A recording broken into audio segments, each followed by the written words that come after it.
80%, 20% Malaysia వాడు. మన వాళ్ళు కూడా అక్కడ కన్స్ట్రక్షన్ రంగంలో ఉంటారు, మెయిన్ బిల్డర్ల కింద ఉండరు.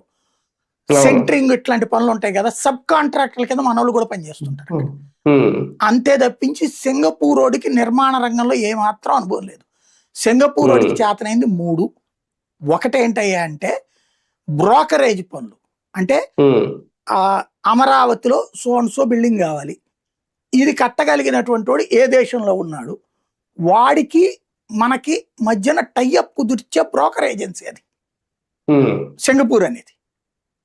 నెంబర్ 2 పర్యాటకం, వాళ్ళకి ఎంజాయ్ చేయడానికి రండి, అక్కడ ఎక్వేరియం ఉంటది, అంటే సముద్రం లాగా మనం దాని కింద నుంచి తిరుగుతుంటాం అన్నమాట, మన పైన చేపలు అవన్నీ తిరుగుతుంటాయి, అట్లాంటిది ఒకటి ఉంటది. తర్వాత ఒక 10 అంతస్తులు 25 అంతస్తులు డాబాల దాకా చెట్లు ఉంటాయి, డాబా పైన అంతా కూడా రకరకాల చెట్లు, అదంతా ఏసీ లేకుండా నేచురల్ చల్లదనం ఇవన్నీ ఉంటాయి అన్నమాట.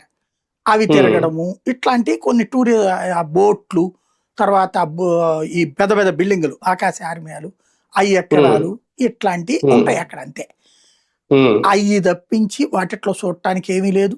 మన స్టార్ హోటల్లో కూర్చోబెడతారు, పొద్దున 7 లైన్లో ఉండాలి. మంత్రులు కూడా morning 8 sir why must be sir అంటాడు, వీళ్ళందరూ రావాలి. లేకపోతే ఒక్కొక్కరికి అక్కడ వీళ్ళని పెడతారు, వాళ్ళు ఫోన్ చేస్తారు, madam please we are waiting here అనేసి అయిపోతుంది. అందరినీ కలిపి వేసుకుని తీసుకుపోతారు.